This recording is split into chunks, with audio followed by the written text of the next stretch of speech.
I had allocated 3 months to myself. By month 2, I was itching to get back to my desk because that was the only thing that felt familiar to me. The only thing. Motherhood was so foreign and overwhelming and scary, and I felt like I was constantly screwing up, that I wanted to get back to a place where I knew I could do well and feel good about that. Right? So I get back at month 2 postpartum, and all of a sudden, my time isn't completely flexible anymore. I don't have from 7 to 7 to work on things. Hi, I'm Becky. Welcome to Short Story Long.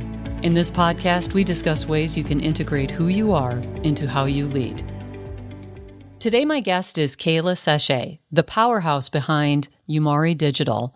She's built a reputation for crafting stunning websites, graphics, and marketing that have fueled the success of more than 75 businesses across industries as diverse as entertainment, fashion, food and beverage, real estate, and beyond. With a degree and awards in graphic design, Kaila's not just a creative. She's also a speaker, fellow podcast host of Bringing Up Business, and a proud mom. She brings curiosity, bold ideas, and a love of beautiful visuals into everything she touches. I'm so excited to dive into her journey and the inflection point she will be sharing today. Hi, Kaila. Welcome to the mic. Hi, Becky. Thanks for having me. Absolutely a pleasure. And like I say, I'm super excited to just kind of dive into your story and the befores, the afters, all of the fun things that come up to be where you are today. And so, as you know, we're talking about an inflection point today. So do you mind just sharing with the audience really quickly what that inflection point looks like in general? Oh boy. So in a nutshell, I decided to go from solopreneur / freelancer to marketing agency owner, which entails a team of people to help me. A month after starting the agency, I found out I was pregnant. So, yeah, found myself at a point where I'm raising 2 babies at the same time. Yeah, exactly. Growing 2 things. How exciting. Yep. Yes, absolutely. I can't imagine you had factored that in to that switch to agency at that point in time. Talk to me a little bit about where you were that prompted that decision to move from solopreneur to agency. Yeah, so I had started freelancing in 2016. I had taken that leap of faith, took that bet on myself, went from 9 to 5 into working for myself. And that was really, really scary, right? Fortunately, I landed in a space where I was able to rely on my network to bring in some business. I put my feelers out there. Hey, I'm a graphic designer. This is what I'm doing. And the leads came in and they blossomed into this beautiful garden of clientele. I mean, word of mouth is really what helped me float for a good 5 or 6 years. And then it got to That's the point. fabulous. Oh, it was the biggest blessing. I did not expect that. But I will say that I had always worked from, and I still continue to this day, to work from a place of value. Am I providing the maximum amount of value for my clients? If they're hiring me for something, they're trusting me with their dollars, and I am going to deliver a product that I can be proud of and that they can feel great about. I'm serving small business owners. And so I'm helping them go from idea stage to full on, we are running this thing. Or sometimes even, we're running this thing, but we're looking to upgrade. Right. So that was the mindset that I was in. But I got to a point where I was really busy. I wanted to take on different work, more work, explore different industries. And I just couldn't do that with the time constraints. There's only one of me, 24 hours in a day, and I needed help. I reached out to a business mentor. She, along with some fellow colleagues who worked with this organization, the organization's called SCORE, highly recommend. Familiar. Yes. SCORE is amazing. SCORE is absolutely amazing. So my business mentor, along with her colleagues, they all weighed in on how I was running my freelance operation. And they gave me some of the coolest advice. And one of those bits was to branch out, get some people to help me. And so that's what I did. I focused on branching out. And in doing so, I had to rebrand. I could no longer say Kaila Sachet as the name of the company. I mean, I guess I could do Kaila Sachet and Co, but it just felt a little weird. So I don't know. Right. I don't know. Right. Not my cup of tea. As you made the decision to shift from solopreneur into agency, I am imagining that there was a lot of thought that goes into how does that change the structure? How does that change who is selling the work and involving in some of that business development in terms of the completion of the work? You talked a little bit about the different parts that you were putting together and everything. And of course, when you're a solopreneur, you're the only one doing all of those things, which means that you are the core of all of the revenue generation that is happening. So as you were shifting into agency mode where you get to share that as an opportunity, how did that start to process in your mind when you realized, wow, I'm going to have to be on maternity leave for a period of time, and I wouldn't be able to hunt, if you will, during that period of time, and my revenue might take a tank. How did you balance all of those thoughts out? Oh boy. A major shift that I had made before going on maternity leave was changing my pricing structure and the overall billing process. So as a freelancer, everything was hourly. Everything was hourly. So I was directly trading my time for hours. And of course, bringing on people, that doesn't always work. That structure doesn't always work. And I also found that clients, luckily, were starting to expect a more complete idea of how much they were going to be spending on a project. So instead of Mm, just kind of going along with the ride and watching the hours stack up, but the bills stack up, I could instead say, hey, this is the price for this service up front. So that was a big shift. That was one big billing shift. The second big billing shift was the actual recurring model of some of these services that I was offering. So, for example, previously, again, hourly, if I was popping into a website after it had already been launched and I was doing all the maintenance, that was on an hourly basis, right? And I'd sure. go in, I'd clean it up, do whatever I have to do, fix the thing, pop out. But that was recurring. Right? Businesses, you can't just build a website and then let it go forever and that's it, Right. Let it right? hang out there for a while. Exactly. Exactly. It needs to be maintained to a certain degree depending on your industry and your business model. And so with the guidance of my mentor, we decided to create a subscription service and figure out all of those different services that I was offering and how can I put those on a recurring basis instead of this one time or hourly structure. So those subscriptions actually helped to float some of the active income while I was on maternity leave. Unfortunately, I was still in the infancy with that, so I wasn't able to supplement the entire regular active Naturally. income. Yeah. Right. Now, I did also have a mindfulness with my padding and my safety net. So I did build that up before I went on maternity leave. That helped a lot. Good. So Yes. yeah, yeah. So financially Yes. that helped a lot. And then as far as the actual who is doing what, that was the hardest part of me to wrap my brain around, who is going to be doing these tasks. Ultimately, when I zoomed out and I examined all of the different tasks that had to be done, I I would rate each from 1 to 10. What do I enjoy the least versus the most? And okay, the zeros, did they even need to be done? Could I just Right. eliminate them altogether or did I have to delegate them? And so going down that list, I realized that the tens for me were all of the interactions that I got to have with other people. I love Mm, client meetings. I love getting out and into the sales meetings and talking with new people, hearing their stories, figuring out what it is that motivates them. So I decided to keep on that part, but all of the graphic design parts, which is kind of ironic, I have a degree in graphic design, but right. I decided to hire that out. Yes. So, That Well, was you how I couldn't was do able to all decide. of everything when you're in No, an agency. By definition, there were other right. people in order to do some of those things. And That's right. may I just say, I love the mathematical diagram of that as well. Of we're just going to kind of map this out and really be analytical about that. And so often I talk to people who are like, well, that's just weird. And it's like, well, except when it works, then it's not Yeah. weird.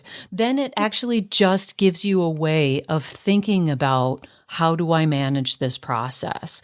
Hmm. And it makes me think about too, at one point, you also had to recognize, wow, I'm in labor. I'm going to be going out on maternity leave and I'm going to be shifting my focus entirely to my human baby Hmm. as opposed to the agency baby. Hmm. What was necessary for you to be thinking about as you shifted to, okay, this is family time now? I had to trust that everything that I had delegated or put on autopilot was going to take care of itself.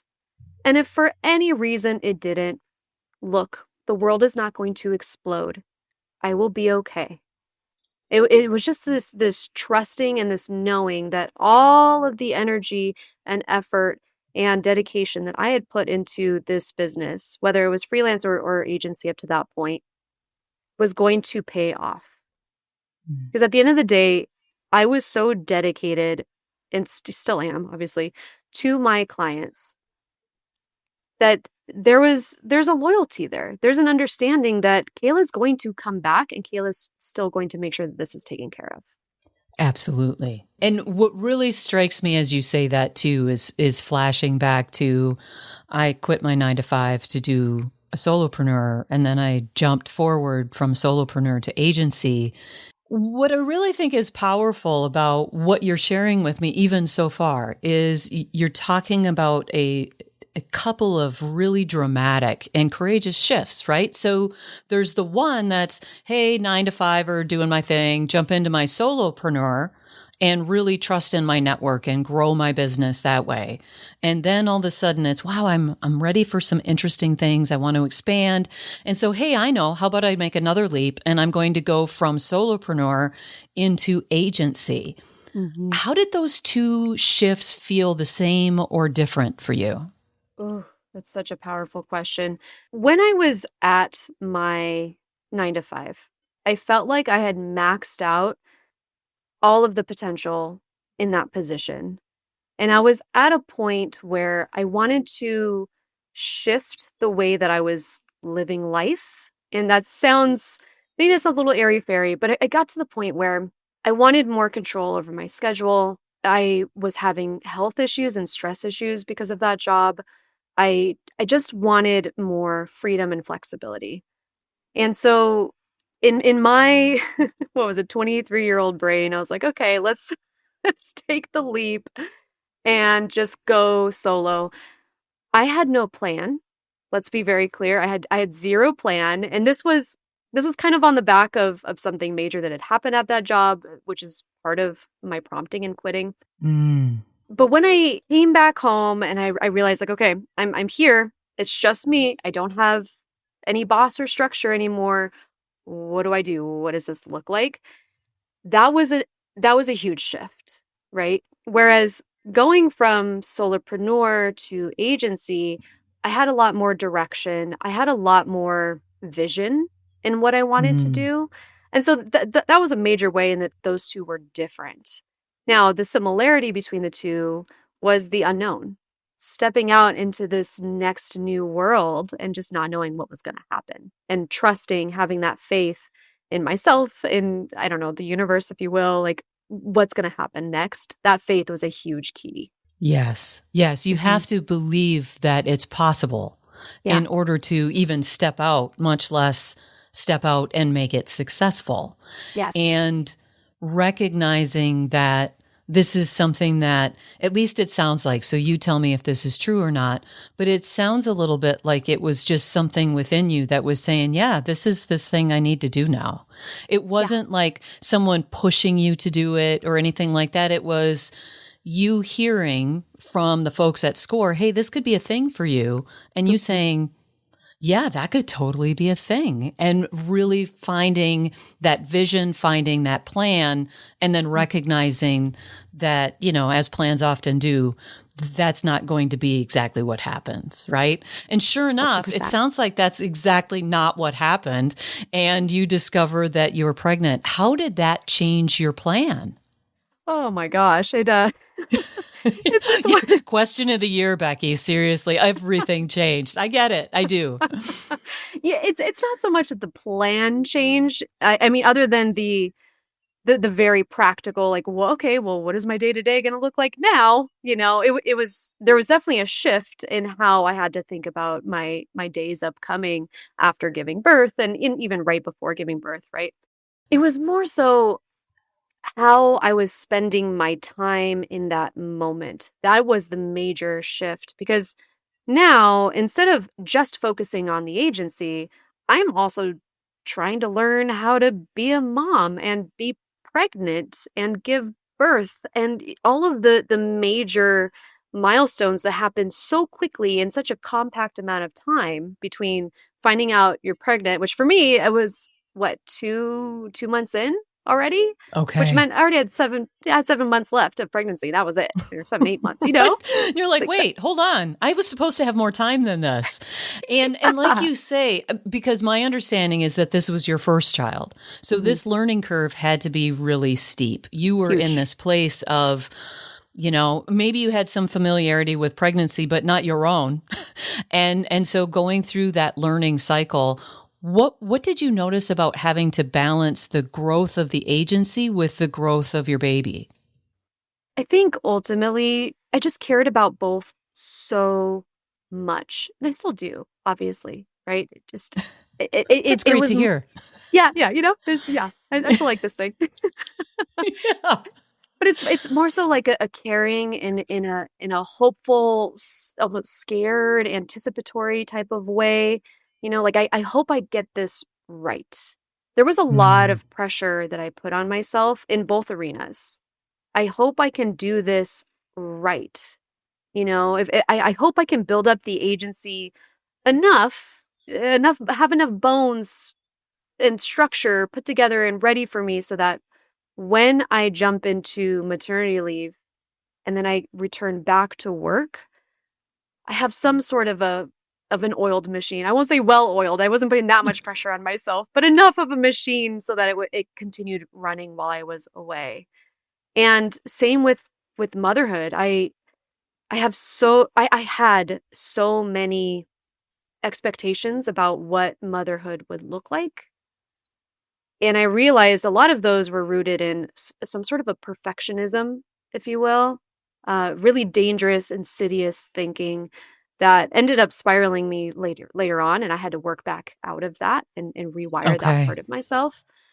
But but yeah, ultimately, I just had so much self-imposed pressure in both of those arenas. And after giving birth, I realized, oh my gosh, none of that was really that serious.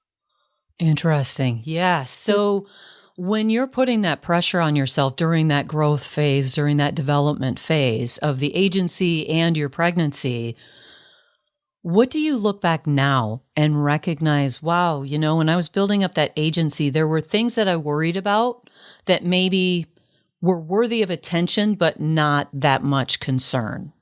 Mhm, mhm. I was really focused on setting people into the right placement, right? I wanted to make sure that I had this part uh, going self-sustainably on its own without me. I wanted this other part going self-sustainably. All of the parts of a business, I wanted them basically to run themselves while I was away.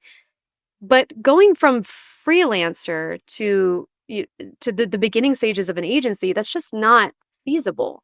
That's unfair to think that way because there has to be a transition from one person being the name behind a company to the shift in how the client thinks about the company. Instead of thinking of beginning Umari Digital as Kayla Sachet. Kayla Sachet is the one doing all of the things. We all had to shift our thinking to, hey, Umari Digital as a team is going to be taking on this project.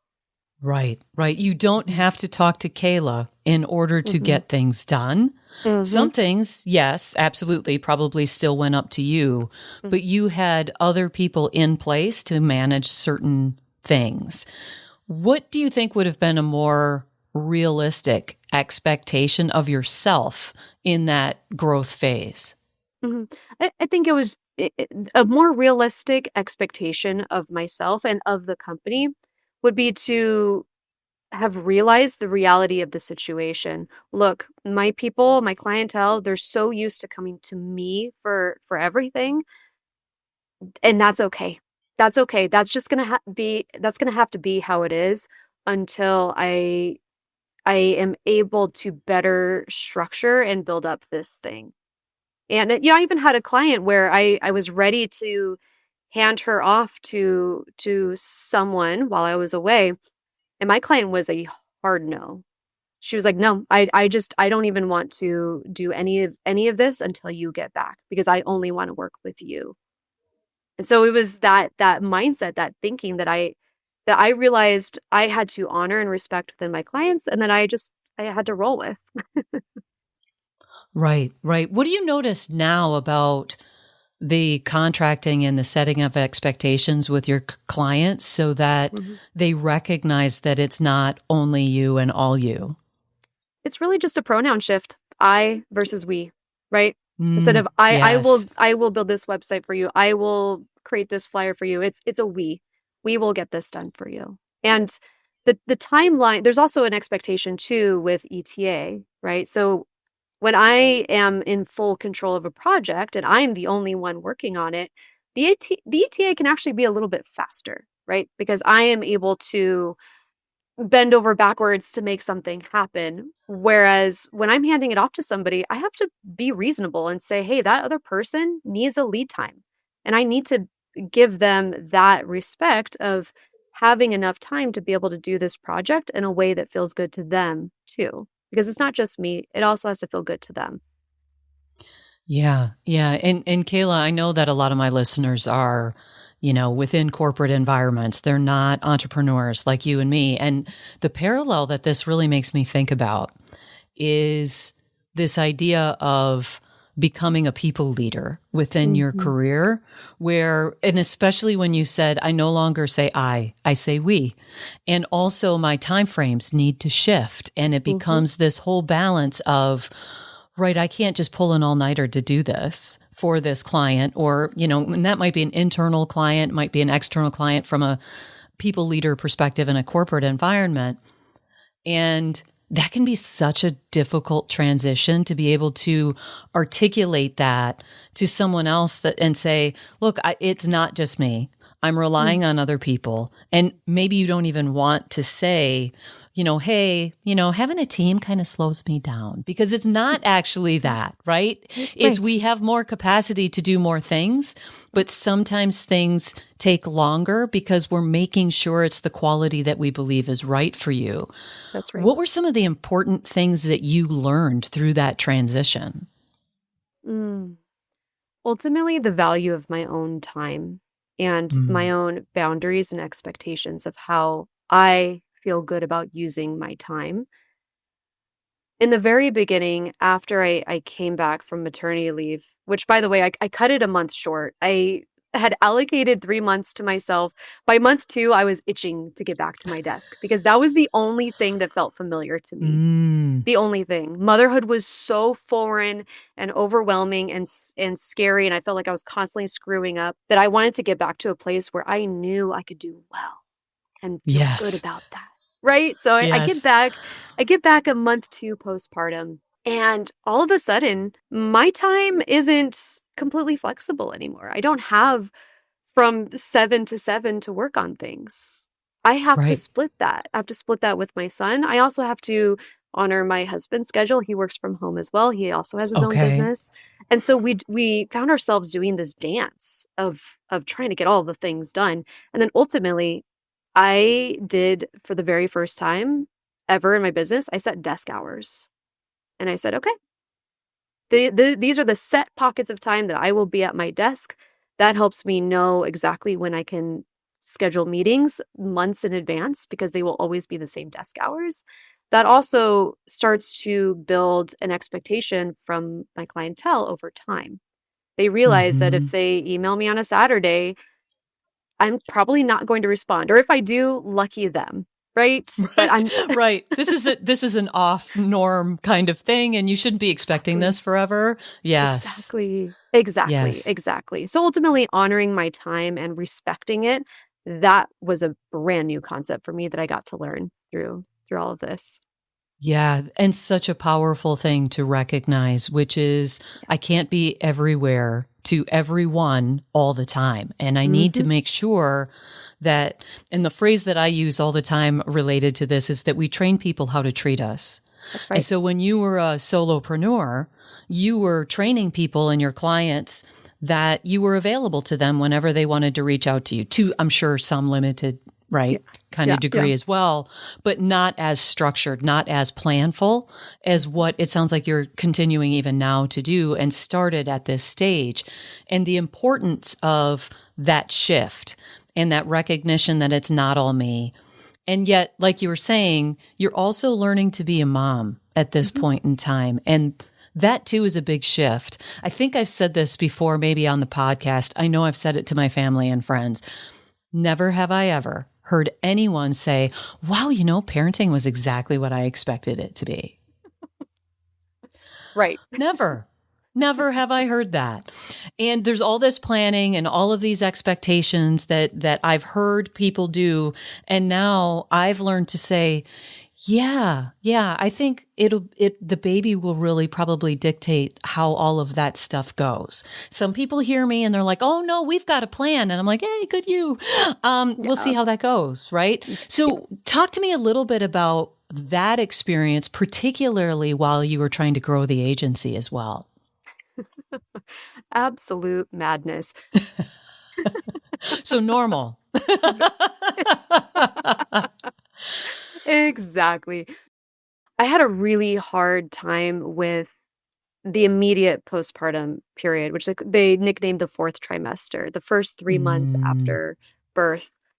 It felt odd. It felt like I was undeserving of the grief that I was feeling in a way because I had so much structure and control over my life. I had designed it exactly the way that I wanted.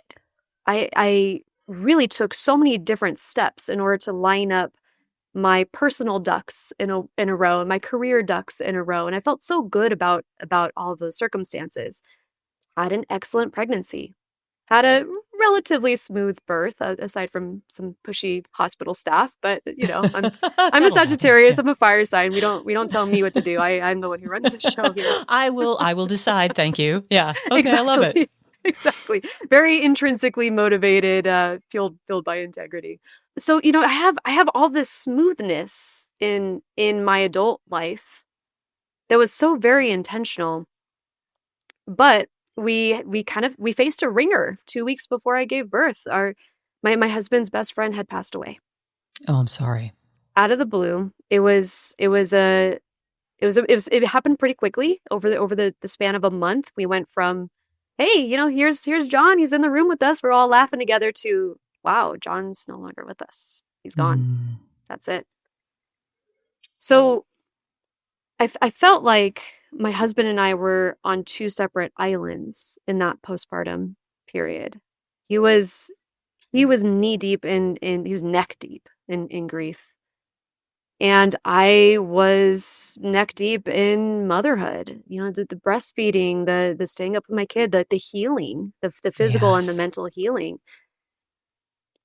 And layering that on top of all that perfectionism that we spoke about earlier, well, that was a nasty cocktail. That sunk me into an actual depression. Okay. Thankfully, again, Sagittarius, fire breather over here. I vouched for myself several times at the doctor's office until finally they took me serious. And I said, look, I need help. I filled out this darn survey a million times about asking me about my mental health. And I've been honest. I've been like, look, I don't want to be here anymore. And nobody's taking me serious. I need Mm, help. finally, by the grace of who knows, a psychiatrist who I actually used to see as a child. She was still working at the same organization. She just transferred into the maternity ward, I Okay. guess. Yeah, and she happened to come across one of my surveys and be like, "Oh my gosh." She rang the alarm bells. She literally chased me down the hallway and said, "You need to get your butt back in here. We need to talk." And that Okay. was the start of a very beautiful healing journey where I ultimately met a another psychiatrist who was able to walk me through some of these thinking patterns that I had fallen into. And one of them was the perfectionism. And after I was able to drop that, freedom, absolute freedom. Okay. And yet it is an untangling. It is a Mhm. process. Mhm. And it's unfortunate, and I'm sad to hear on your behalf that you were ringing your own bell and Mhm. there were so many people who weren't hearing it. And Mhm. yet what a blessing that someone is going, "Oh, wait, hold on. This is worthy of me chasing you down a hallway, bringing you back in order Yes. to make sure that you're safe, you're protected, your family is safe and protected around this as well.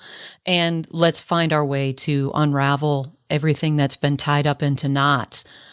When you look back at that situation at this point in time, what do you recognize about how you see perfectionism now? Oh my gosh. It the way that I view it now is unnecessary. It's absolutely unnecessary. It is totally self-imposed. I can't say that it's so easy to just flip the switch and get rid of it because Right. it can be very, very deeply ingrained based on how we grow up and all of our experiences that we collect over our lifetime. But ultimately, at the end of the day, we do have the power to rewire it Yes. in one way or Literally another. rewire. Yes. Literally rewire it. Yes. And so it to me, it's unnecessary baggage. We don't need to put all this pressure on ourselves to be 110% for everybody, everywhere, all the time. Just us showing up to the table as we are can be more than enough to fill somebody else's cup, and we might not know it yet. Right. Absolutely. And Mhm. it makes me think too, as you were building the agency out, who we are in one place is who we are in every place, in my mind. Mhm. And Mhm. where was the perfectionism in your way when you were growing the agency? Oh my gosh. Just in general, from freelance all the way through growing the agency, that perfectionism showed up in me excessively spending way more time and energy than was needed on almost every task. It was so wasteful. I didn't need to be spending so much energy on something that honestly was was great enough 3 hours ago. Right, right. And yet that last little bit, I'm sure if I Uh-huh. tweak it a little bit more, it'll be just Uh-huh. great.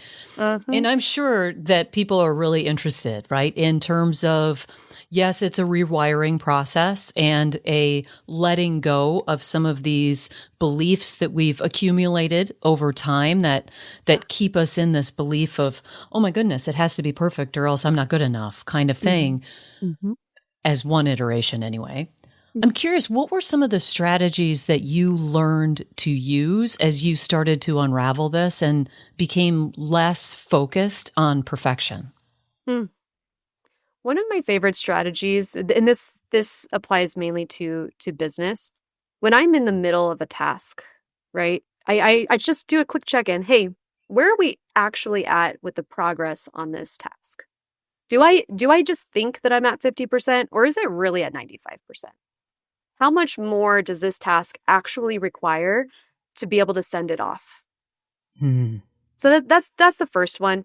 The second one, this can apply to personal life as well, is just catching those thoughts when they float through my mind. So if it's something like, I don't deserve this opportunity. Well, why? Why don't I deserve this opportunity? Questioning it, or even more powerfully, flipping it and saying, of course I deserve this. Of course I do. Hmm. I've put in and maybe even edifying it. Hey, I put in so much work, effort, da da da da. Or just saying, hey, by birthright, I deserve this. Right, So, right. I breathe, therefore I deserve, right? yes. And it's such a powerful thing to be able to, and I love this inverting something. Mhm. I do that with my Mhm. clients a lot. Like when Yeah. you say, I don't deserve this. Well, what about it do you actually deserve, right? And Mhm. really Mhm. pushing in that particular direction.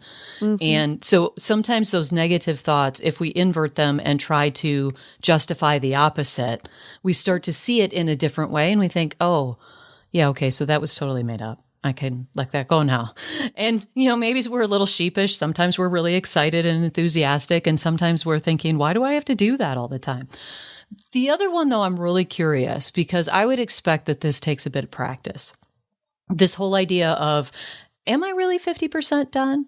What are the kinds of things that you take a look at to analyze to understand that no, actually it is 95%? How do you calibrate that? I guess is the best way for me to ask that. What's helped a lot is developing project scope before getting started on the project. So, very clearly laying out, okay, what are the parameters that need to be hit that not only I agree to do, but that the client agrees to receive.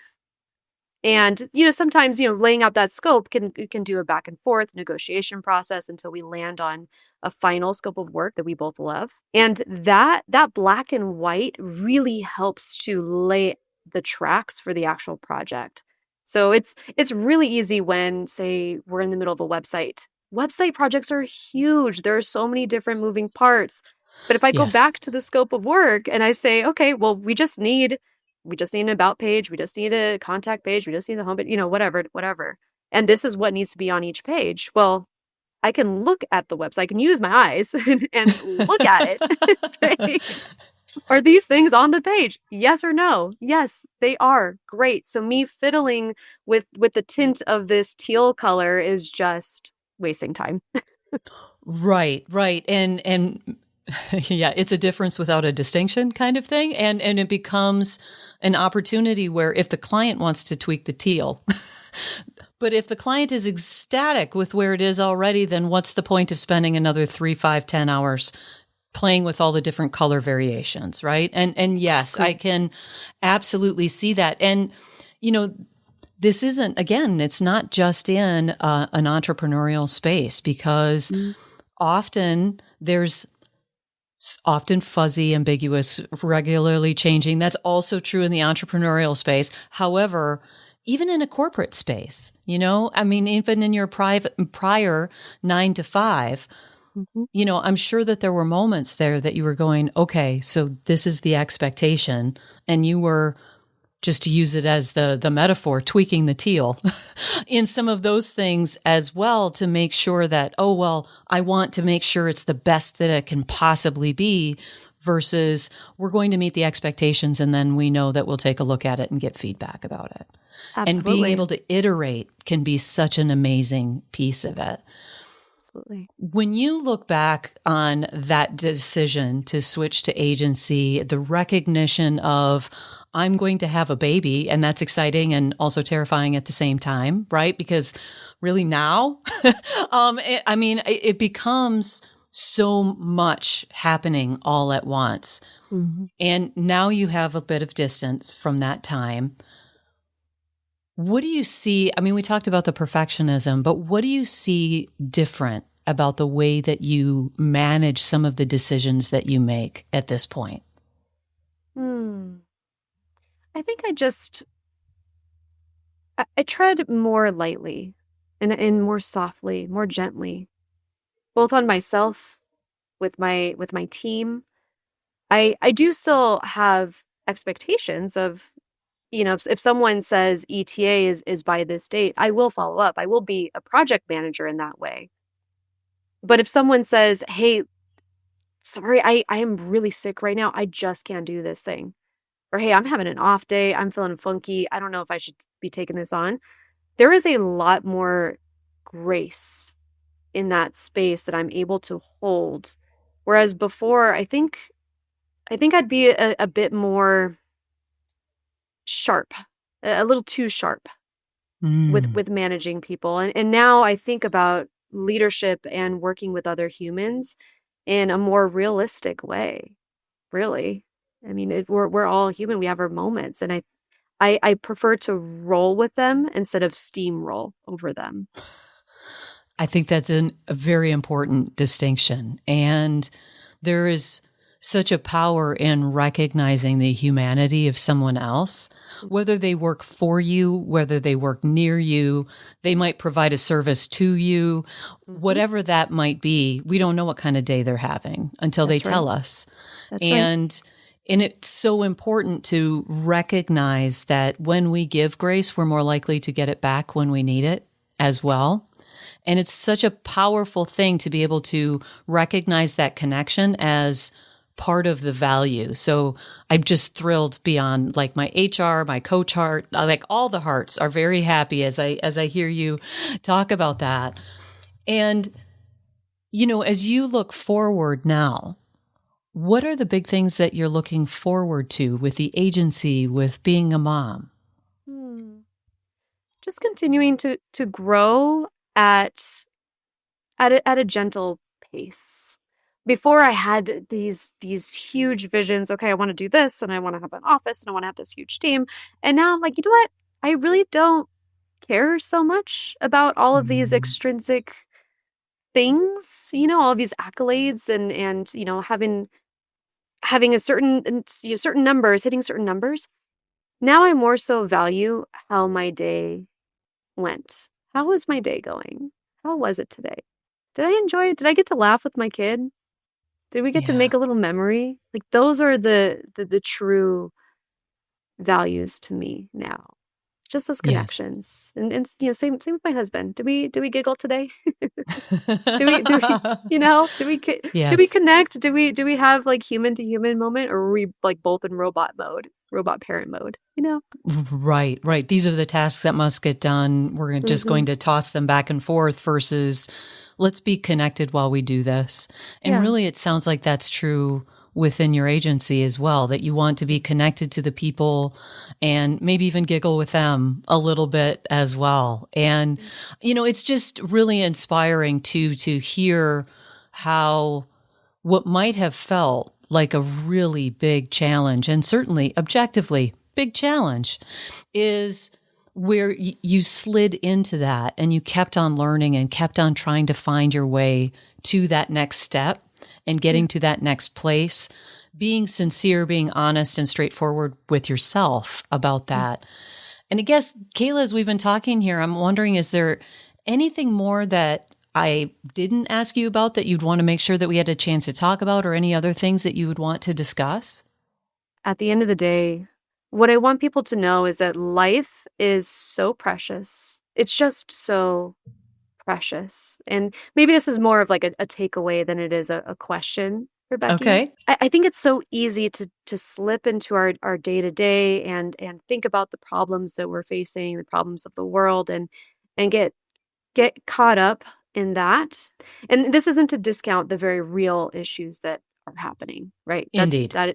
Right. We still have to hold space for that. But getting caught up in that is different, right? And letting that so deeply affect the way that we move about the world. Because ultimately, giving ourselves the grace to say, hey, we are human, is going to affect other people, and like you say, like it does bounce back to us, whether from them or just within ourselves. So it's Right. just extending grace to ourselves, to other people, trying to treat each other well, love each other, you know, Yeah. the Yeah. basics, the Right. basics. And while acknowledging all of those things that are happening Hmm. outside of us, Hmm. there are so many things that we have a small contribution to changing, Hmm. and yet we can be a catalyst for change in some of those regard. And at the same time, it's not necessarily ours to carry every Hmm. day, all day. Hmm. And so we can set some of that down and then go back and pick it up and have a different kind of experience of what that looks like. Hmm. But the things that are the most important to us are really where I feel like you've really talked about today. What are the things that you hold really dear that are those kernels of just who you are, who you choose to be, and how you choose to show up? And then those external things are happening. And because of all of that inside the kernel kinds of things that you're doing, it kind of goes out and affects that in some sort of way. Is that kind of a fair representation? Absolutely. Absolutely. I deeply believe in butterfly effect, like a ripple effect, right? Yes. It starts with us. How do we talk to ourselves? Okay. Now, how are we talking to our inner circle? And then eventually that ripples out. How do they go out into the world and interact with other people? How are they treating others? So it starts with how we treat ourselves and first tapping into, okay, what's actually going on with us? Asking those hard questions and giving the honest answers. So, Absolutely. It becomes a really powerful way to choose how we affect other people is how we choose to interact with ourselves. And wow, Kaila, just such a pleasure talking with you today. I'm so excited that we had a chance to do this together and wish you the very best in all things going forward. Thanks again for coming up to the podcast with me. Thank you, Becky. I appreciate you. If you have interest in connecting and learning more about today's guest, check out the show notes for ways to connect and follow up. Thanks for listening. If you found this episode helpful, share it with someone who could benefit from it. Until next time, I'm Becky Fraser, reminding you to integrate who you are with how you lead. Okay, bye.